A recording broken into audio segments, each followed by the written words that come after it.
আপনারা ফোনের যে মেনু বার আছে, মেনু বারে যাবেন, যাওয়ার পরে প্লে স্টোর নামে একটা অপশন দেখতে পাচ্ছেন, এখানে যাবেন, যাওয়ার পরে সার্চ অপশনে গিয়ে লিখবেন স্মার্ট ইলেকশন ম্যানেজমেন্ট। এটা লেখার পরে আপনারা দেখতে পাচ্ছেন যে অলরেডি এরকম চলে আসছে। আমি আগেই ইনস্টল করে রেখেছি। ওপেন বাটন আছে, এখানে আপনারা ক্লিক করবেন, ঠিক আছে। এরপরে আপনারা দেখতে পাচ্ছেন এখন বর্তমানে যে কত নাম্বার ইলেকশন চলে বা কী বিষয় সেটা আপনারা জানেন যে 13 পার্লামেন্টারি ইলেকশন। তো আমি আগেরগুলো দেখাচ্ছি যে আপনারা কিভাবে আপনাদের ফলাফলগুলো দেখতে পাবেন।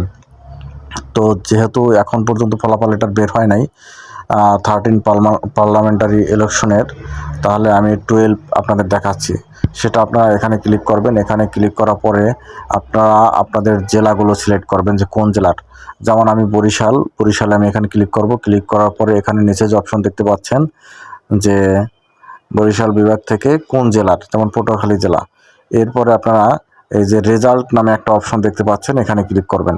এখানে ক্লিক করার পরে আপনারা দেখতে পাচ্ছেন যে অলরেডি রেজাল্ট চলে এসেছে, যে কতটা ভোট পেয়েছে, total vote counted, number of valid vote এবং নাম্বার অফ ক্যান্সেল ভোট, কতগুলো ক্যান্সেল হয়েছে, ঠিক আছে। এভাবেই আপনারা আপনাদের ভোটারের ফলাফলগুলো দেখে নেবেন।